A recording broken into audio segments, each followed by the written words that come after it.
Bienvenidos, en este video vamos a hablar acerca de los organelos no membranosos. Como tal, estos son los organelos no membranosos que revisaremos en el video: el citoesqueleto, los ribosomas, los centriolos, el centrosoma y los proteasomas. Por definición, un organelo no membranoso es aquel que no está rodeado por una membrana, pero que también participa en la actividad metabólica de la célula. El citoesqueleto lo podemos definir como una red, pero muy importante, formada de proteínas. El citoesqueleto está formado de proteínas. Y justamente esas proteínas pueden estar formando filamentos o pueden estar formando otras estructuras más complejas que se llaman microtúbulos, y todas ellas van a estar relacionadas entre sí y también van a estar relacionadas con los otros componentes de la célula, por ejemplo los organelos. Aquí tenemos una mitocondria, también tenemos por aquí un retículo endoplásmico. Y aquí podemos observar en el interior de la célula, en todo el citoplasma, cómo hay estas estructuras. Unas son como filamentos y otras son como microtúbulos, o sea, como tubos chiquititos. Todo eso sería el citoesqueleto, una analogía que se refiere como al esqueleto de la célula. Algo muy importante es que para ver estas proteínas que forman el citoesqueleto, se utilizan mucho las técnicas de inmunomarcaje, es decir, la inmunohistoquímica enzimática y la inmunofluorescencia. En este caso, estamos observando una inmunofluorescencia, en este caso con un microscopio confocal, y podemos ver que lo que se ve de verde fosforescente es un tipo de citoesqueleto, en rojo otro tipo de citoesqueleto y de color azul el núcleo. Pero podemos ver que el citoesqueleto está de manera dispersa por todo el citoplasma. El citoesqueleto se divide en dos filamentos, que son filamentos de actina y filamentos intermedios. Estos filamentos de actina también se llaman filamentos delgados o microfilamentos. Y el otro componente son los microtúbulos. Están acomodados de acuerdo al grosor. El filamento de actina es el más delgadito, por eso también se le llama filamento delgado. Después el filamento intermedio y el más grueso son los microtúbulos. Aquí podemos ver esquemas de los componentes. Este sería el filamento de actina, que yo siempre les hago analogía, que parece como dos collares de perlas entrelazados. El filamento intermedio es este, y siempre les hago la analogía que se parece a un lazo de tendedero. Y el microtúbulo, la analogía es que parece como popotes, porque es el único que tiene un hueco en el centro. Además, como dijimos, estos filamentos van a estar formados de muchas proteínas, ya iremos mencionando cuáles. Pero además de esas proteínas que forman a los filamentos y a los microtúbulos, hay más de otras 100 proteínas accesorias que van a tener diferentes funciones. Aquí podemos simplemente ejemplificar para que se vayan imaginando cómo están formados, que los filamentos delgados e intermedios literalmente son como si fueran hilos, como si fueran lazos. En cambio el microtúbulo sí tiene un espacio central, por eso es como si fuera un popote. Y como les mencionaba, hay más de 100 proteínas accesorias que cumplen diferentes funciones. Algunas tienen una función estructural, es decir, mantener organizados a los filamentos del citoesqueleto. Otras tienen una función motora que permite el movimiento de este citoesqueleto. Y otras tienen una función de regular la polimerización. La polimerización es un proceso que consiste en que va a ir creciendo los diferentes componentes del citoesqueleto. Por ejemplo, aquí podemos ver en esta animación cómo se van agregando proteínas entre sí, y esto va haciendo que crezca el citoesqueleto. A eso se le llama polimerización. Y en la polimerización siempre tenemos dos extremos o dos polos, un extremo positivo y un extremo negativo. El extremo positivo es el extremo del crecimiento, es decir, ahí es donde van a ir agregándose nuevas proteínas, y el menos es donde se van a ir eliminando ciertas proteínas, por eso regulan el crecimiento. La palabra que les debe de venir a la mente cuando escuchen polimerización es crecimiento. Comenzaremos hablando de los filamentos delgados. Recuerda que estos también se llaman filamentos de actina y también se llaman microfilamentos. Justamente se llaman filamentos de actina porque esa es la proteína que los va a estar formando. Los filamentos delgados se llaman delgados porque si se compara el diámetro de ellos con el resto del citoesqueleto, pues son los que tienen el grosor o el diámetro menor. Su diámetro o grosor es de 6 a 8 nanómetros. Es importante que recuerden esa cifra porque puede ser preguntada. Ahora, como habíamos dicho, están formados de moléculas de actina, pero vamos a explicarlo con el esquema de aquí abajo. Esta bolita roja representa una actina G. La G significa globular porque la forma de la proteína es como si fuera un globito, o sea, como si fuera una pelotita, vamos a decirlo así. Entonces, esta es la actina G. Y podemos ver que esta actina G va a empezar a unirse con otras actinas G y poco a poco va a ir formando una estructura alargada. Esa estructura alargada que forma se le denomina actina F. Una actina F, la F significa de filamento. Entonces una actina F o filamentosa está formada por un conjunto de diferentes actinas G. Sin embargo, una actina F no es lo mismo que decir filamento de actina, porque para que tengamos un filamento de actina, el filamento de actina tiene que tener dos actinas F. Entonces aquí le agregamos otra actina F y ahora sí el conjunto de estas dos actinas F se denomina filamento de actina. Entonces repasando, un filamento de actina está formado de dos actinas F y cada actina F está formada de muchas actinas G. Una actina F, yo les hago la analogía que es parecida a un collar de perlas. Por lo tanto, un filamento de actina o filamento delgado estará formado de dos collares de perlas o de dos actinas F, como tenemos aquí en el esquema de arriba. Algo importante es que la actina G se considera que es un monómero porque es la unidad mínima del filamento de actina. Si vamos uniendo actinas G, también podemos definirlo como si estuviéramos uniendo diferentes monómeros. Vamos a llegar a un polímero.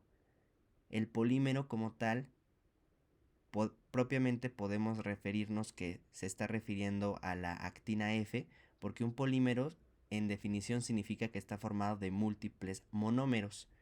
Entonces, si escuchan esos términos de monómero y polímero, pues se refiere a eso. Monómero es la unidad individual y el polímero está formado de múltiples monómeros.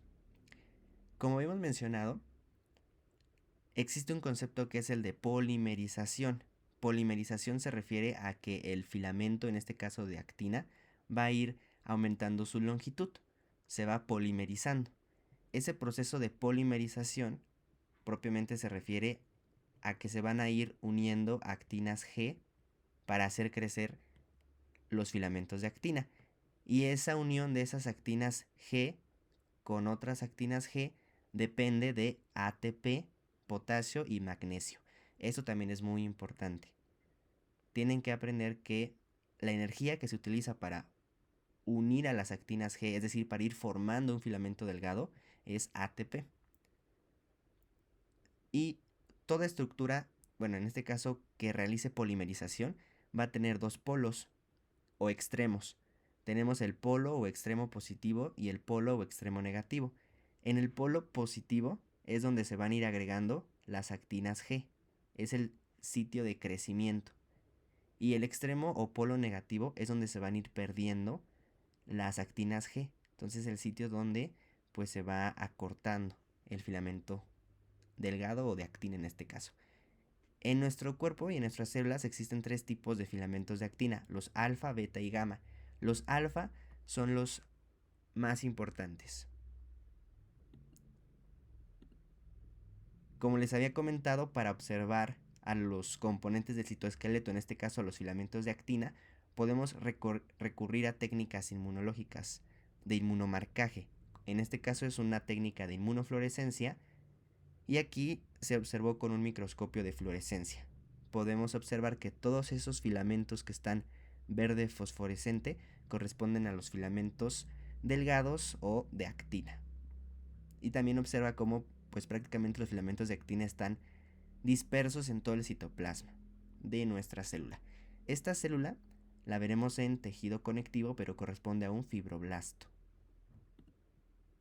Ahora, como les había platicado, existen proteínas accesorias o asociadas a los diferentes componentes del citoesqueleto. En este caso, las proteínas asociadas específicamente a filamentos de actina las podemos englobar en 3 grupos. Las que llamamos estructurales, y estas tienen la función de formar haces de filamentos de actina.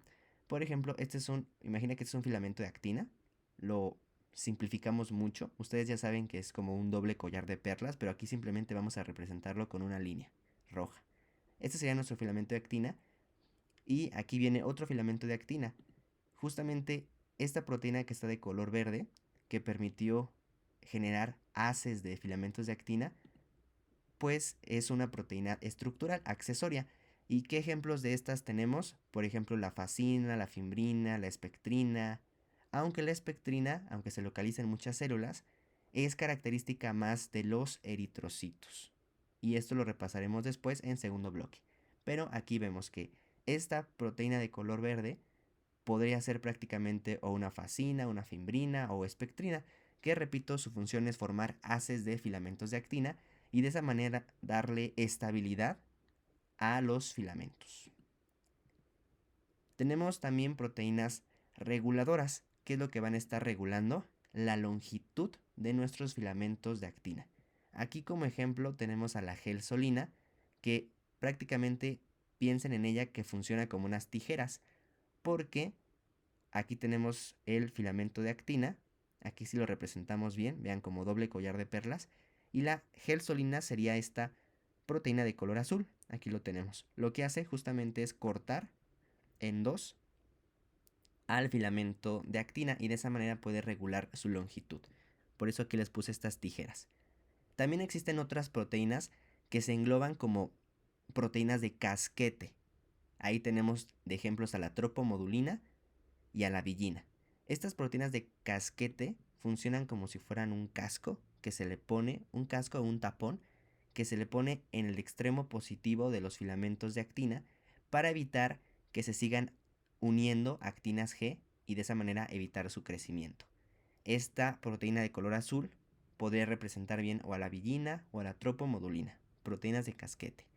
Algo importante es que la tropomodulina es característica de localizarse en músculo y la villina se localiza en las microvellosidades que vamos a ver más adelante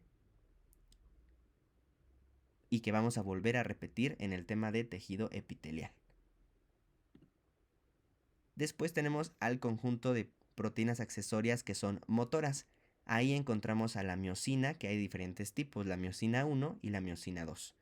La miosina 1 es característica también de las microvellosidades y la miosina 2 es característica del músculo.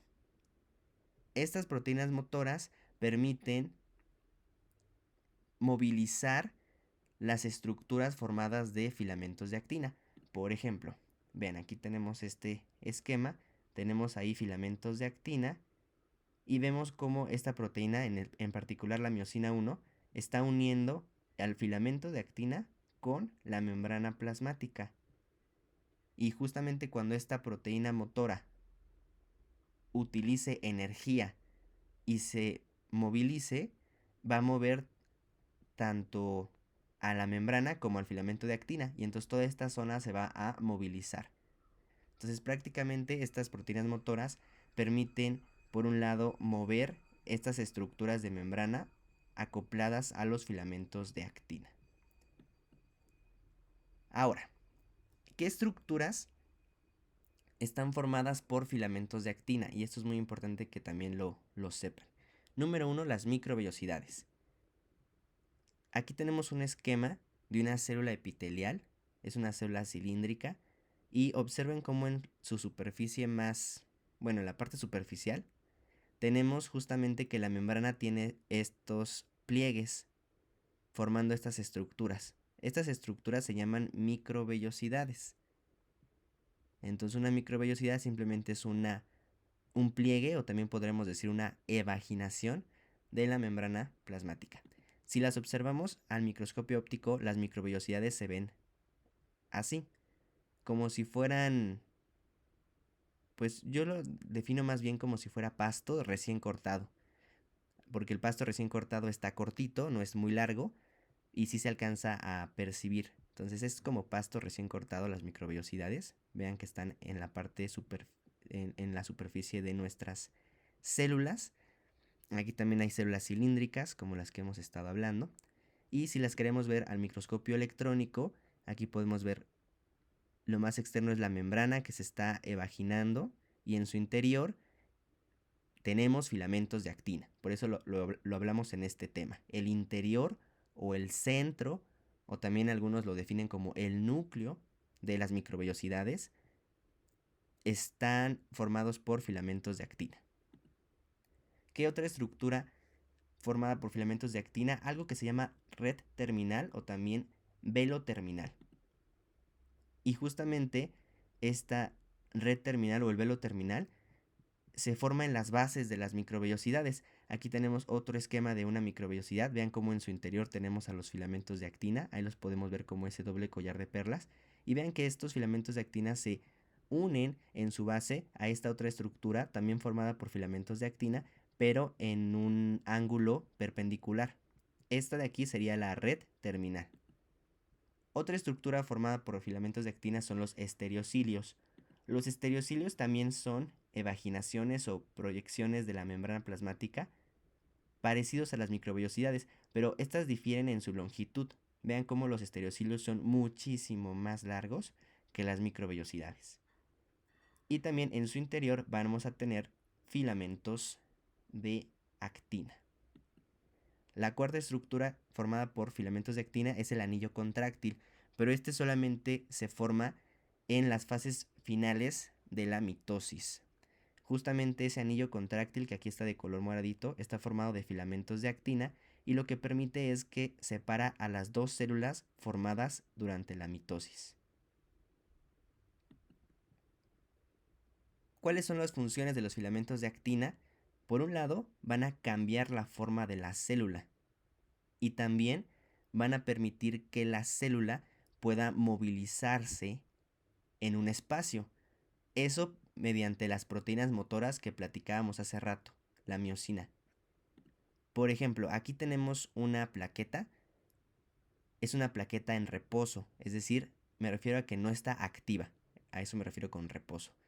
Y vean más o menos la forma que tiene, pero cuando esta plaqueta se activa, cambia la forma de su célula. Vean cómo extiende más su citoplasma y además tiene la capacidad de movilizarse o desplazarse sobre una superficie. Todo eso es gracias a los filamentos de actina, que modifican su forma y también también permiten su movimiento.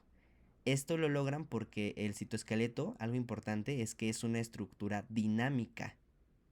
En cualquier momento, los filamentos de actina pueden desorganizarse de como estaban y organizarse de una manera diferente para así cambiar la forma de la célula. Otra función de los filamentos de actina es que permite la fagocitosis. El proceso de fagocitosis, recuerda que de una manera sencilla de verlo es como si se comiera la célula estructuras de la matriz extracelular, por ejemplo, bacterias. Aquí tenemos representadas unas bacterias de color naranja y vean que en el proceso de la fagocitosis se tienen que formar estos pliegues de membrana que propiamente envuelven a lo que se quiere fagocitar para introducirlo. Estos pliegues que se forman en la fagocitosis se llaman pseudópodos y justamente los filamentos de actina también con ayuda de las proteínas motoras accesorias permiten que se formen estos pseudópodos para poder fagocitar a las bacterias. Por eso decimos que los filamentos de actina facilitan la fagocitosis, porque forman estos pseudópodos. Otra función es que los filamentos de actina van a reforzar diferentes uniones celulares. Las uniones celulares hay varios tipos y las vamos a revisar en el tema de tejido epitelial, pero dos en particular que son las llamadas uniones adherentes y también las uniones focales, que aquí en este esquema están de color azul. Esas dos uniones están asociados a filamentos de actina. Esto también es algo que se pregunta, entonces deben de recordarlo. Aquí vemos que los filamentos de actina están representados en este caso de color azul y están reforzando a estas uniones, a las uniones focales que son estas y a las uniones adherentes. Finalmente, los filamentos de actina tienen una gran participación en la contracción muscular. Son muy abundantes en el músculo. Pero para poder llevar a cabo la contracción muscular, estos filamentos de actina tienen que asociarse con otros filamentos que se llaman filamentos gruesos, que están formados de miosina. Los filamentos gruesos es muy importante que asocien, que están formados de miosina, y los delgados de actina. Aquí podemos ver cómo se acomodan estos dos filamentos en el músculo, específicamente en el músculo esquelético y en el cardíaco. En el músculo liso ya no tienen esta conformación, pero vean, los filamentos gruesos o de miosina son estos de color más oscuro, como morado, y aquí están los filamentos de actina. Y justamente se relacionan entre sí para poder llevar a cabo el proceso de la contracción. Esto lo volveremos a repasar en el siguiente bloque, pero solamente recuerden que también los filamentos de actina participan en el músculo. Continuando con los filamentos intermedios, justamente se llaman así porque su grosor es mayor que los filamentos delgados, pero tienen un menor grosor que los microtúbulos. Su grosor va de 8 a 10 nanómetros. También es importante que recuerden ese valor. Un filamento intermedio está formado por el conjunto de 8 tetrámeros. Por lo tanto, primero tenemos que definir qué es un tetrámero. Un tetrámero está formado por 4 monómeros. Tetra significa 4 y significa 4 monómeros.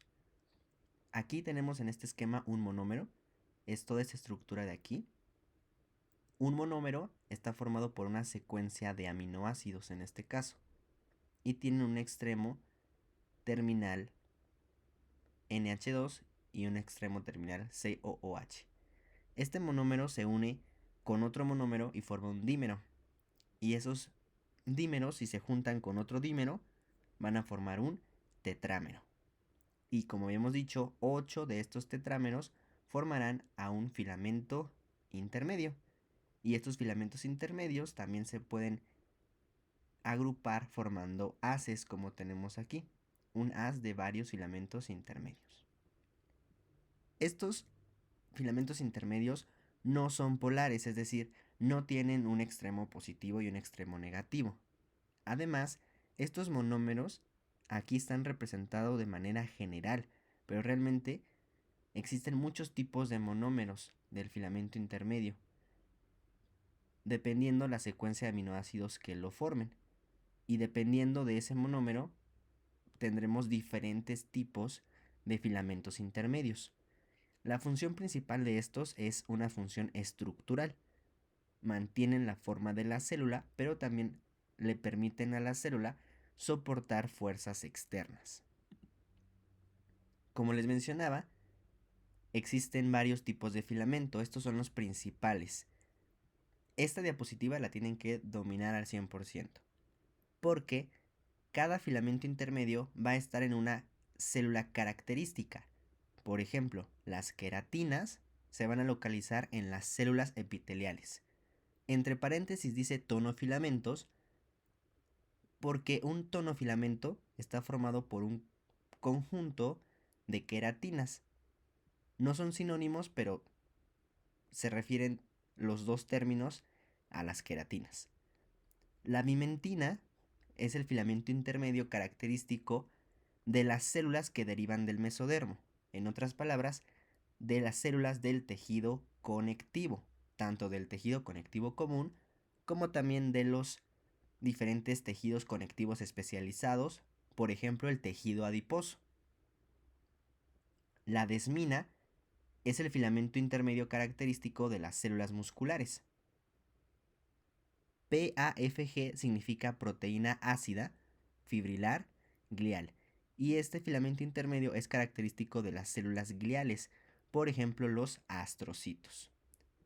Los neurofilamentos es el filamento intermedio característico de las neuronas, y las láminas nucleares, que tenemos varios tipos, A, B y C, son características de los núcleos. Recuerda que la lámina nuclear se localiza asociada a la membrana nuclear interna. Por lo tanto, todas las células que tengan núcleo van a tener también láminas nucleares. También, como dato característico, la bimentina se puede asociar a la membrana nuclear externa. ¿Por qué es importante saber esto? Por lo siguiente. Prácticamente el saber el filamento intermedio específico de cada célula va a permitir adivinar de qué célula se trata. Prácticamente es como si jugáramos a el adivina quién, pero en este caso adivina la célula. Y esto es muy útil, por ejemplo, en la cuestión o en el contexto de los tumores malignos. En un tumor maligno las células pierden sus características normales, entonces ya no podemos saber de qué célula se trate porque ya no tienen morfología característica. Lo que puedo hacer es realizar una técnica de inmunomarcaje, ya sea una inmunohistoquímica enzimática o una inmunofluorescencia, contra alguna de las proteínas de estos filamentos intermedios. Y de esa manera, si resulta positiva la técnica, yo puedo saber de qué célula se trata. Por ejemplo, si hacemos la pregunta de ¿la célula responsable del tumor expresa queratina? Aquí nos podemos estar refiriendo a las células epiteliales, porque dijimos que son las únicas que presentan filamentos de queratina. En cambio, si les dijera que el tumor expresó la proteína ácida fibrilar glial, ahí nos estamos refiriendo a una célula glial que posiblemente pueda ser un astrocito. De ahí la importancia de saber los filamentos intermedios de cada una de estas células. Esta es la diapositiva más importante. Se tienen que saber de memoria el filamento intermedio y la célula característica. Ahora, ¿dónde se localizan los filamentos intermedios? Los podemos encontrar, como dijimos, formando láminas nucleares, es decir, asociados a la membrana nuclear interna, que aquí los podemos ver representados de color verde, dentro del núcleo. También están distribuidos a lo largo de todo el citoplasma y también asociados a las siguientes dos uniones celulares, a los hemidesmosomas y a los desmosomas. En el capítulo o en el video de tejido epitelial repasaremos las uniones celulares y ahí volveremos a revisar cuáles de ellas están asociadas a filamentos intermedios y cuáles a filamentos de actina.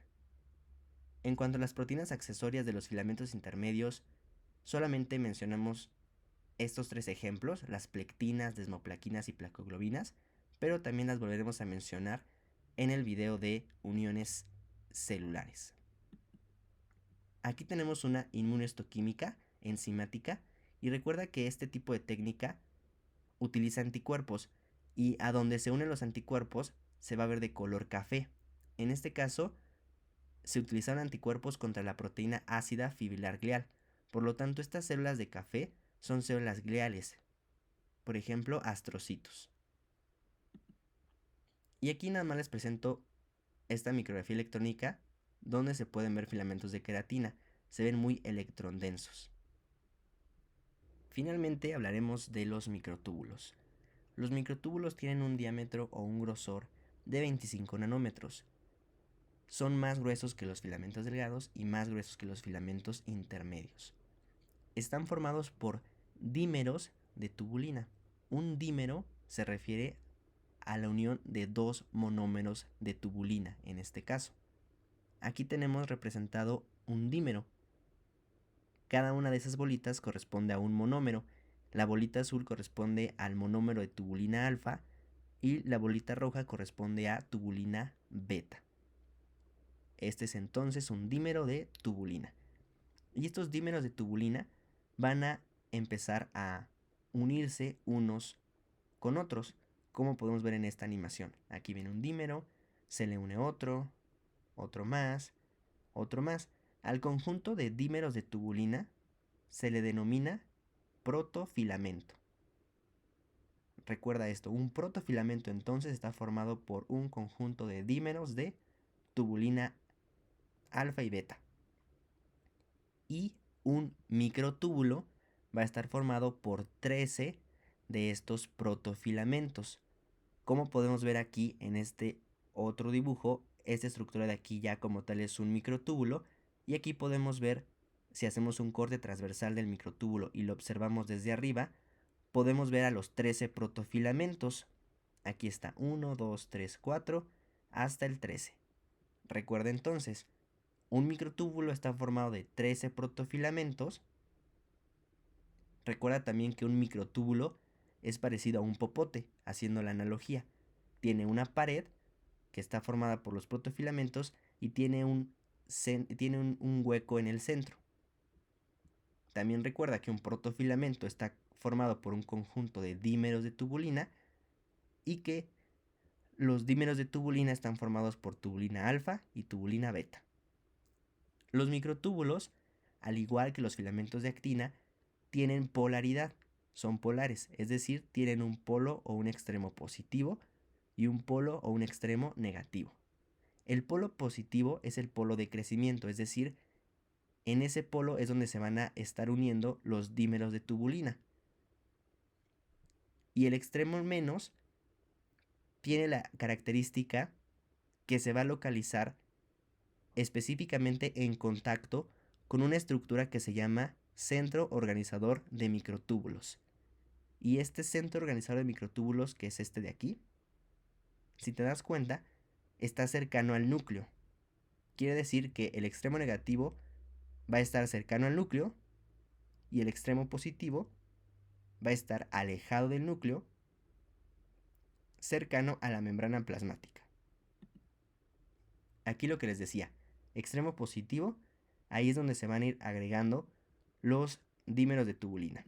Y el extremo negativo es el que se encuentra cercano al núcleo, y propiamente el extremo negativo del microtúbulo va a estar en contacto con esta estructura que se llama centro organizador de microtúbulos. La polimerización o el crecimiento de los microtúbulos depende de GTP. Recuerda que el crecimiento de los filamentos de actina dependía de ATP. Como hay una diferencia entre estos dos, por lo tanto esto puede llegar a ser pregunta. Actina ATP y microtúbulos GTP. También habíamos comentado que los microtúbulos van a formarse a partir del centro organizador de microtúbulos, cuyas siglas son COMT. Este es el centro organizador de microtúbulos, esta esfera, y como puedes observar en su pared se localizan ciertos anillos que están de color naranja. Estos anillos de color naranja están formados de tubulina gamma, y justamente a partir de estos es que se van a estar formando los microtúbulos, como podemos ver aquí. También existen proteínas asociadas a los microtúbulos, abreviadas como MAP. MAP son las siglas en inglés para proteínas asociadas a microtúbulos. Y tenemos varios tipos. Algunas van a regular la polimerización, es decir, el crecimiento. Y también otras van a ser motoras. Las motoras son las más importantes, las que deben de saberse. Y ahí tenemos dos, la cinesina y la dinesina. Cinesina y dinesina.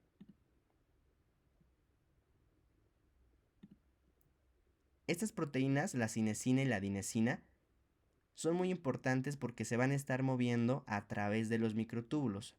O mejor dicho, no a través, perdón, sobre los microtúbulos. Como podemos ver aquí en este esquema.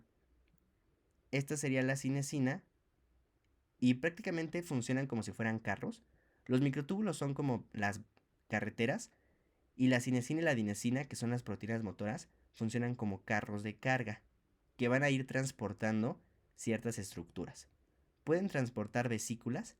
Recuerda que una vesícula es parecida pues a un saco, es decir, tiene una luz central y tiene una pared formada de membrana. Y también otra cosa que pueden transportar son organelos. Por ejemplo, aquí se está transportando una mitocondria y aquí se está transportando un lisosoma. Lo importante es que sepan la dirección de estas cinesinas y de estas dinesinas. Las cinesinas van a dirigirse hacia el extremo positivo del microtúbulo, el cual dijimos que se acercaba a la membrana plasmática. y las dinesinas van a moverse en dirección al extremo negativo del microtúbulo, que dijimos que se orientaba cercano al núcleo. Aquí hay una mnemotecnia que les puede servir. Cinesina suena a cine. Y cuando tú vas al cine, pues es un momento feliz, es un momento positivo, ¿no?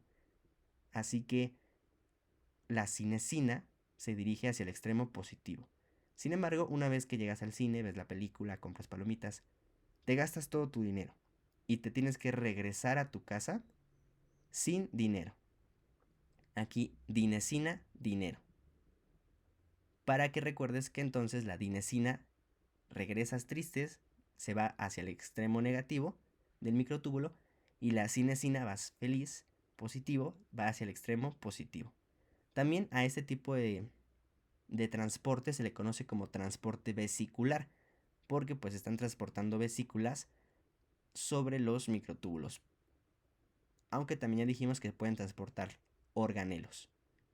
También la cinesina se menciona que tiene un transporte anterógrado. Cuando es anterógrado, va hacia el extremo positivo. Y la dinesina tiene un transporte retrógrado. Es cuando va hacia el extremo negativo. Aquí tenemos una técnica de inmunohistoquímica observado con un microscopio de fluorescencia. En este caso, en la inmunohistoquímica se utilizaron anticuerpos contra la tubulina. Por lo tanto, solamente resalta la presencia de microtúbulos. Todas estas líneas fosforescentes serán microtúbulos, y observa cómo estos se van a organizar de manera dispersa a lo largo de todo el citoplasma, porque ya dijimos que sirven para ir transportando vesículas y organelos. Funciones de los microtúbulos, lo que decíamos, transporte intracelular de vesículas y organelos. Aquí esta imagen está muy padre. Lo que se está viendo aquí es el microtúbulo. Esta es una proteína motora, puede ser una cinesina o una dinesina, y esta es una vesícula que se está transportando. Y también otra función que tienen los microtúbulos es que van a formar al uso mitótico. Y es el uso mitótico, como están viendo en sus clases de embriología, funciona para que se lleve a cabo la división celular. Así que los microtúbulos también permiten la división celular, ya sea mitosis o meiosis. Y aquí tenemos un video bastante padre donde se puede ver a una proteína cinesina caminando de manera como una analogía sobre un microtúbulo, transportando esta vesícula. Y aquí podemos ver cómo lo hace. Esta es la cinesina, este es el microtúbulo y esta es su vesícula. Estructuras formadas por microtúbulos. Es muy importante que se aprendan esta parte. La primera estructura que está formada por microtúbulos son los cilios. Como tal, los microtúbulos forman la parte interna del cilio.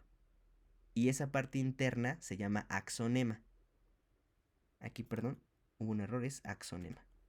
Por lo tanto, si somos específicos o estrictos, lo que propiamente forman los microtúbulos es el axonema del cilio. Pero en términos prácticos, podemos asumir que va a formar al cilio.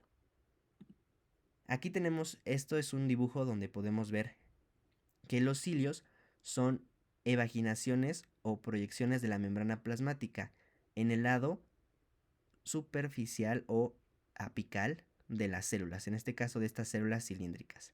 Estos son los cilios. Una manera de recordarlos es que se parecen a pelos, como si fueran pelos de las células. Aquí tenemos cómo se observan con microscopía fotónica, con microscopio fotónico en un microscopio de campo claro, y podemos observar aquí justo que estos son los cilios, como si fueran pelos.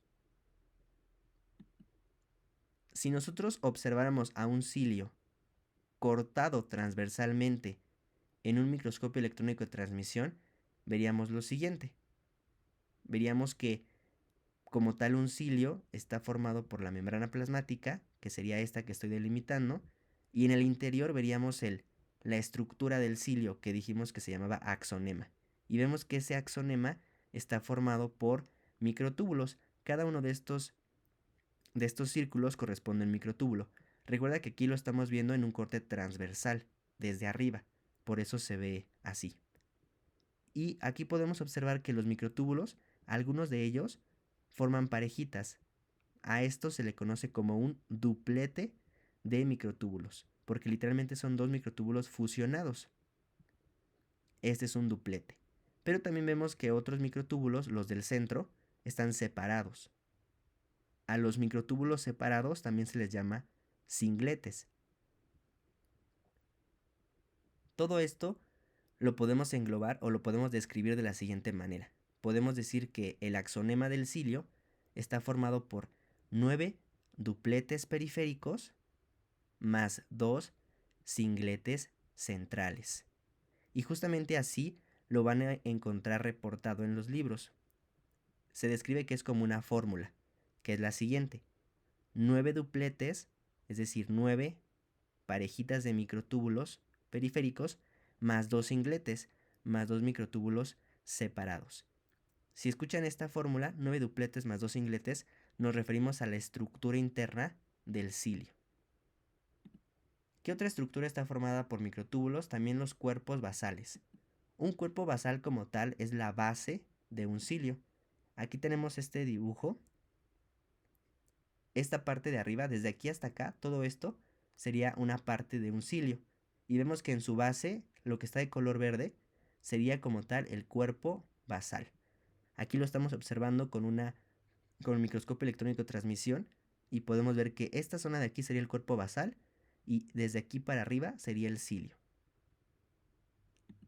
Estos cuerpos basales, si también hiciéramos un corte transversal y lo observáramos con el microscopio electrónico de transmisión, veríamos lo siguiente. Podemos observar que este cuerpo basal también está formado por microtúbulos, pero aquí los microtúbulos forman tercias. A esto se le conoce como un triplete de microtúbulos.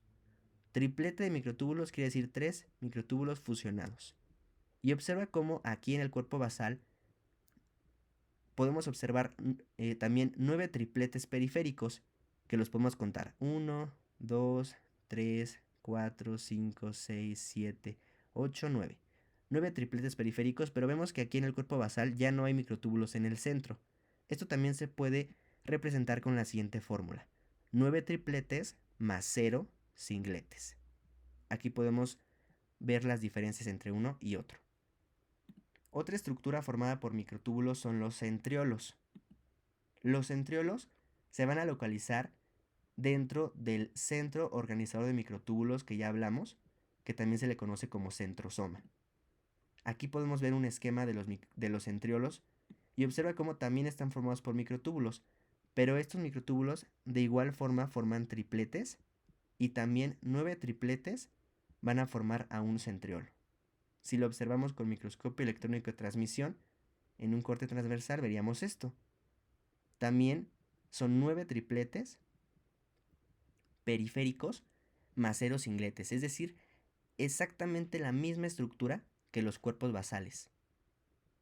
Aquí se preguntarán, ¿por qué tienen la misma estructura? Bueno, está la teoría de que propiamente los centriolos en algún momento salen del centrosoma y se dirigen hacia la membrana para convertirse en cuerpos basales, para originar a los cilios. Entonces, por eso tienen exactamente la misma estructura. Estas fórmulas también las pueden encontrar de diferentes maneras en los libros. Por ejemplo, 9 dupletes más 2 singletes también la pueden encontrar simplemente como 9 por 2 más 0. Y 9 tripletes más 0 singletes como 9 por 3 más 0. Finalmente, la cuarta estructura formada por microtúbulos tenemos al flagelo. El flagelo se va a localizar en los espermatozoides y también en algunas bacterias, no en todas. Y la función del flagelo es permitir el movimiento. Por ejemplo, aquí tenemos este esquema del espermatozoide. Y esto también lo van a ver en embriología, pero el espermatozoide tiene varias regiones. Una cabeza, una pieza intermedia, que es donde están las mitocondrias, y tienen una cola, que es propiamente, eso sería el flagelo. Y aquí podemos ver en este video varios espermatozoides observados en el microscopio, y vean cómo el flagelo es el que permite que se desplacen.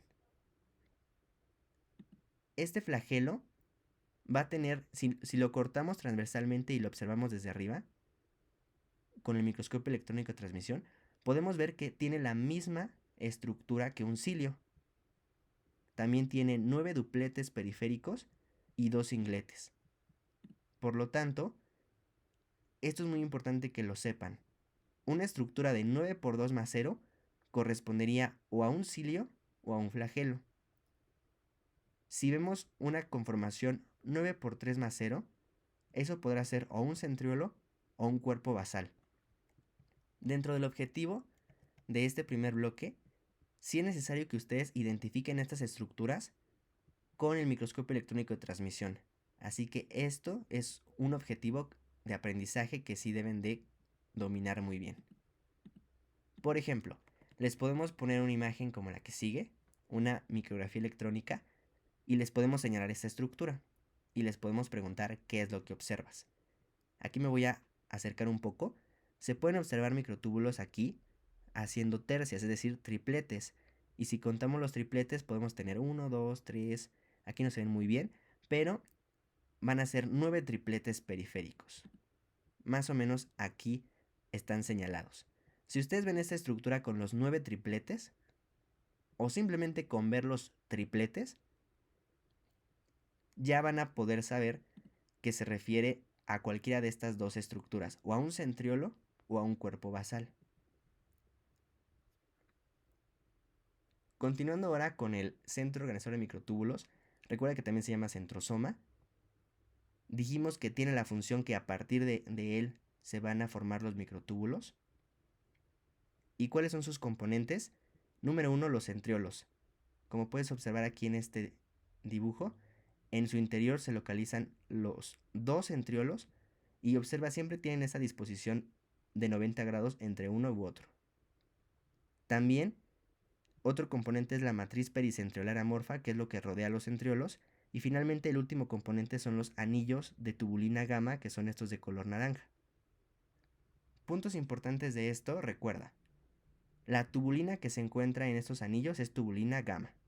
También recuerda que a través de estos anillos se forman los microtúbulos, que el extremo negativo del microtúbulo está en contacto con el anillo y que su extremo positivo, que es donde se va formando el microtúbulo, se aleja de este centro organizador como tal. Los centriolos, aquí tenemos su esquema, como habíamos dicho, están formados de microtúbulos y esos microtúbulos forman tripletes. 9 tripletes forman al centriolo y el centriolo se expresa con la fórmula 9 por 3 más 0 o 9 tripletes más 0. Aquí podemos ver su corte transversal con microscopía electrónica de transmisión. ¿Y qué funciones tienen los centriolos? Bueno, número 1, van a formar al uso mitótico, es decir, a partir de ellos se empieza a formar el uso mitótico, por lo tanto también sirven para la división celular. Y número 2, estos cuerpos basales pueden originar cilios, pero también a los flagelos. Y dijimos que se van a localizar siempre 2 y van a estar en una disposición de 90 grados y se van a localizar en el centrosoma, también llamado centro organizador de microtúbulos. Aquí es una animación para que espacialmente se imaginen cómo el centriolo origina el cuerpo basal. Aquí tenemos a los centriolos dentro de su centro organizador de microtúbulos y podemos ir viendo cómo en algún momento uno de ellos empieza a desplazarse, llega a la membrana y a partir de él se forma al esqueleto del cilio que se llama axonema. Posteriormente se va a rodear este de membrana plasmática y ya vamos a originar como tal a un cilio. Este sería un cilio. Recuerda que cilio es toda la estructura, pero su esqueleto de microtúbulo se llama axonema y el cuerpo basal es este que está aquí abajo. Estos centriolos siempre van a estarse reponiendo, o sea, no puede ser que se queden sin un centro organizador se pueda quedar sin centriolos, eso no pasa. Siempre van a estar dividiéndose para que siempre haya dos. Y recuerda, el cilio tiene la fórmula 9 por 2 más 2 y el cuerpo basal tiene la fórmula 9 por 3 más 0. Y aquí es como los distinguimos a ambos con el microscopio electrónico de transmisión. Aquí tenemos un resumen del citoesqueleto con todo lo que deben saber de los filamentos de actina, de los intermedios y de los microtúbulos. Aquí se compara el diámetro, la estructura, es decir, cómo está formado, las proteínas accesorias más importantes, estructuras donde se localizan y también las funciones que se le atribuyen a cada uno de ellos. Es muy importante que esta tablita se la aprendan muy bien. Y aquí tenemos otra tablita importante que son los tipos de filamentos intermedios y las células en donde se localizan. Esto también siempre es preguntado. Pasaremos ahora a hablar de los ribosomas. Los ribosomas tienen la función de traducción. Acuérdense que el fenómeno de traducción corresponde al paso de ARN mensajero en proteínas. Los ribosomas se describe que está formado por dos subunidades, una subunidad grande o mayor, que es esta que está aquí de un color verde más oscuro, y una subunidad menor que está de color verde clarito. A estas subunidades también se les atribuye cierta nomenclatura. Por ejemplo, la subunidad menor es la 40S y la subunidad mayor es la 60S. La S significa unidades Svedberg. Ahorita más adelante va a aparecer cómo se escribe. Pero esas unidades lo que miden es el coeficiente de sedimentación de estas subunidades. Lo importante aquí simplemente es que sepan cuáles son. Subunidad 40S la menor y subunidad 60S la mayor. Y aquí los tenemos representados. Prácticamente los ribosomas, siempre les hago la analogía que funcionan como un sándwich, porque propiamente las dos subunidades es como si fueran las rebanadas de pan, y lo que va a ir adentro, lo que sería el contenido del sándwich, es el ARN mensajero. Y siempre, cuando el ARN mensajero sale del núcleo y llega al citoplasma, estas subunidades lo identifican y lo abrazan como si hicieran un sándwich, y justamente lo empiezan a leer. Ahorita vamos a ver más adelante cómo es el proceso un poquito más detallado, pero la idea general es que lo leen y con base en esa información que viene codificada en el ARN mensajero, el ribosoma comienza a unir aminoácidos en forma de una cadena para formar la proteína, porque recuerda que una proteína pues es una secuencia o una cadena de aminoácidos. Cada una de estas bolitas de colores representa un aminoácido. En nosotros los humanos, nuestros ribosomas tienen la subunidad 40S y la 60S, pero las bacterias también tienen ribosomas y sus subunidades cambian la nomenclatura. La mayor es 50S y la menor es 30S. Esto lo coloco solamente con fines ilustrativos, es decir, para que sepan que la subunidad sí es importante que se aprendan el número, para saber cuáles son las de humano y cuáles son las de bacteria. Esta la van a ocupar hasta el segundo año que lleven farmacología, porque empiezan a haber antibióticos, que justo hay antibióticos que van contra las subunidades mayor y menor de las bacterias. Pero ahorita que estamos en primer año, deben de aprenderse las de los ribosomas humanos, que son estas de acá. Como les decía, la letra S significa unidades Svedberg, las cuales indican el coeficiente de sedimentación. En esta diapositiva trato de explicarles un poquito más acerca de cómo se lleva a cabo el proceso de traducción, es decir, el paso de ARN mensajero hacia proteínas. Como tal, este tema se aborda mucho más en la materia de bioquímica. Aquí solamente es necesario que ustedes tengan la idea general de cómo es el proceso. Como ya dijimos, esta traducción ocurre en el ribosoma y es un sinónimo. Decir traducción es como decir síntesis de proteína.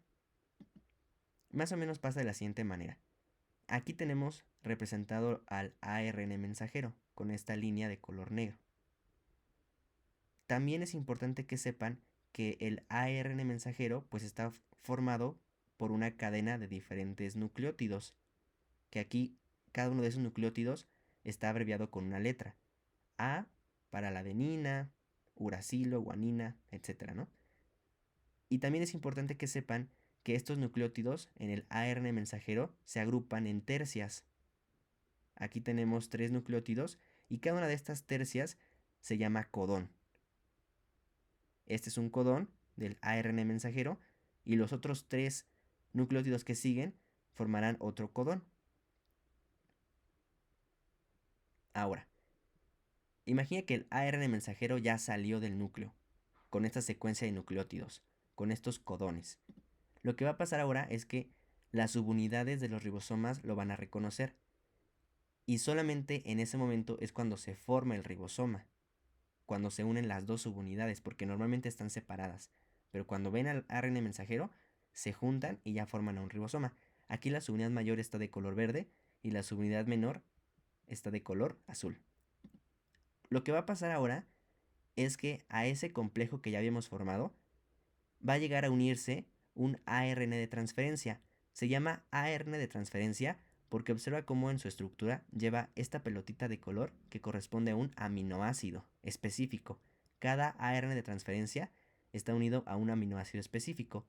Y dentro de la estructura de este ARN de transferencia, justamente también está formado por una secuencia de nucleótidos. Pero esos nucleótidos también van a ir en tercias y a esas tercias las vamos a llamar anticodón. Entonces el anticodón está en el ARN de transferencia y el codón está en el ARN mensajero.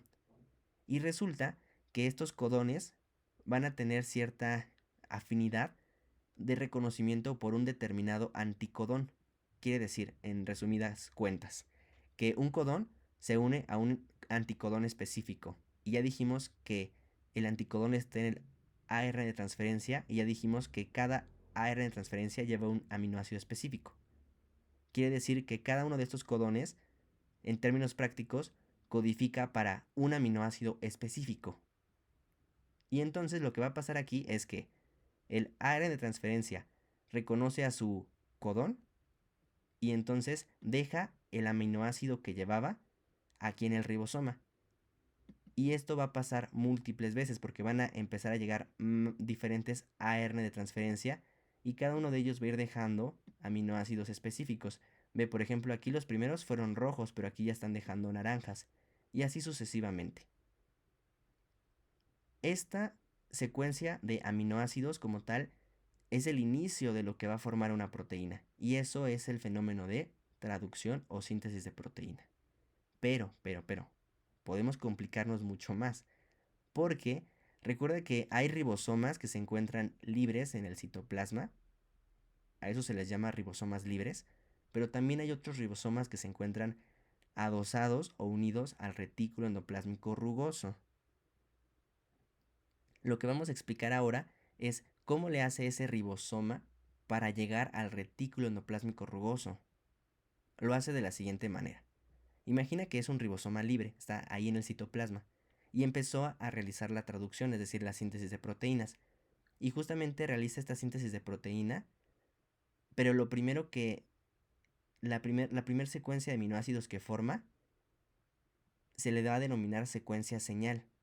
Esta secuencia de señal no la van a tener todas las proteínas, solamente la van a tener las proteínas que van a ser sintetizadas en el retículo endoplásmico rugoso.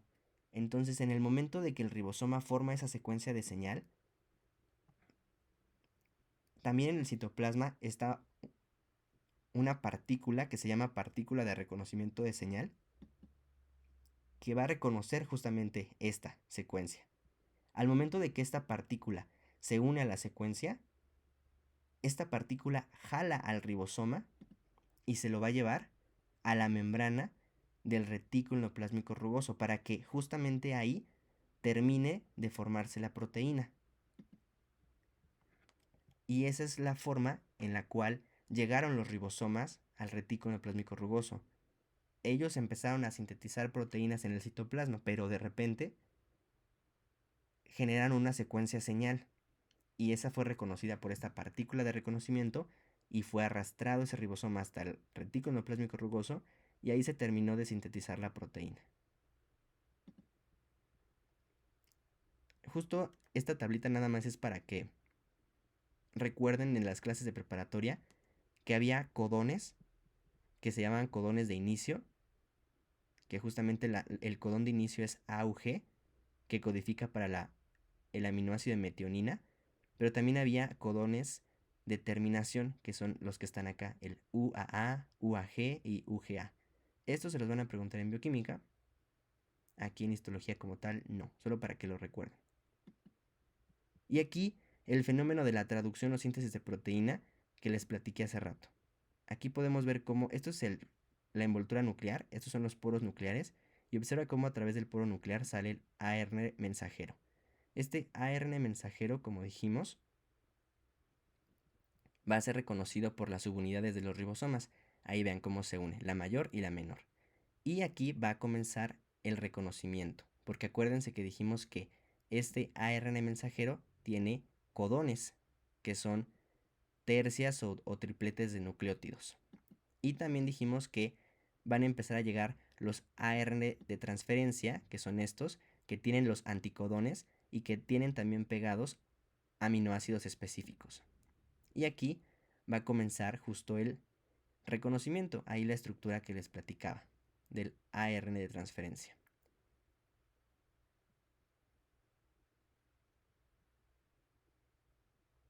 Y aquí podemos ver cómo se va a unir un anticodón del ARN de transferencia con un codón del ARN mensajero. Y entonces van a ir llegando varios ARN de transferencia y cada vez que se unan van a ir dejando su aminoácido. Y esos aminoácidos después el ribosoma los va a ir uniendo por medio de enzimas y vean cómo se van formando aquí pues la primera secuencia de aminoácidos. Ojo, si esta secuencia de aminoácidos fuera una secuencia señal, entonces llegaría la partícula de reconocimiento de señal y se llevaría este ribosoma hacia el retículo endoplásmico rugoso. Pero si no es una secuencia de señal, se va a seguir sintetizando la proteína ahí en el ribosoma libre, en el citoplasma. Y ahí vemos cómo ya se formó la proteína y después se pliega. Hay un concepto que es el de polirribosoma, que prácticamente se refiere a una sola cadena de ARN mensajero unido a múltiples ribosomas. Aquí, por ejemplo, vemos que es el ARN mensajero es esta línea azul y aquí hay varios ribosomas. Este polirribosoma aquí lo vemos observado con una micrografía electrónica de transmisión. Finalmente, es importante que distingan las proteínas que son sintetizadas por los ribosomas libres, es decir, los que se encuentran en el citoplasma, y las proteínas que son sintetizadas por los ribosomas adheridos a la membrana del retículo endoplásmico rugoso. Esto es muy importante, esta es la diapositiva más importante acerca de los ribosomas. Y este es un tema muy preguntado, así que sí se tienen que saber esto de memoria. Los ribosomas libres van a sintetizar proteínas que se van a quedar en el citoplasma. Por ejemplo, proteínas del citoesqueleto, como la tubulina, la actina, proteínas que van a estar en la mitocondria, como por ejemplo las proteínas de la matriz mitocondrial, por ejemplo, y también la hemoglobina, que es una proteína que se encuentra en el interior de los eritrocitos, son algunos ejemplos. Pero los ribosomas adheridos a la membrana del retículo endoplásmico rugoso van a sintetizar principalmente estos tres tipos de proteínas: las enzimas lisosomales, las proteínas de exportación. Con esto me trato de dar a entender que son proteínas que van a salir de la célula. A eso se refiere a exportación, salir de la célula. Y aquí van a estar las proteínas de la matriz extracelular, como por ejemplo la colágena. Y también las proteínas que se encuentran en la membrana plasmática. Estas proteínas que dijimos como proteínas integrales, proteínas periféricas o glucoproteínas van a ser sintetizadas por los ribosomas del RER. Hablando ahora de los proteasomas, estos organelos no membranosos tienen la función de degradar proteínas defectuosas. También las pueden encontrar como proteínas mal plegadas. Pero para que una proteína pueda ser degradada por el proteasoma tiene que estar unida a una molécula de ubiquitina. Si no está unida a la ubiquitina, no se puede degradar. Si analizamos la estructura del proteasoma, también tiene diferentes subunidades. Aquí tenemos en los extremos subunidades de color azul y en el centro una subunidad de color verde. Estas subunidades también reciben una nomenclatura dependiendo de sus unidades Svedberg, igual como ocurría con las subunidades de los ribosomas. Hay subunidades 19S, 20S, por ejemplo, pero no es importante que se aprendan esta nomenclatura, solo como dato curioso. Existe una vía para unir la ubiquitina a la proteína mal plegada. Se denomina la vía de la ubiquitinización. Y en esa vía participan 3 enzimas, la enzima E1, E2 y E3. Prácticamente la E1 es la que reconoce a la ubiquitina. La ubiquitina es esta molécula de color rojo. Esa es su función de la E1, unirse a la ubiquitina. La E2 tiene una función muy interesante, porque la E2 va a agarrar la ubiquitina de la enzima E1 y la va a pasar a la enzima E3. Y finalmente la enzima E3 es la que propiamente une la ubiquitina a la proteína mal plegada, que aquí está representada con esta secuencia de aminoácidos de color azul. Una vez que la proteína tiene la ubiquitina, entonces esa proteína ya está ubiquitinizada y ya puede ir al proteasoma para ser degradada. Pero de estas enzimas, la que une la ubiquitina a la proteína es la E3.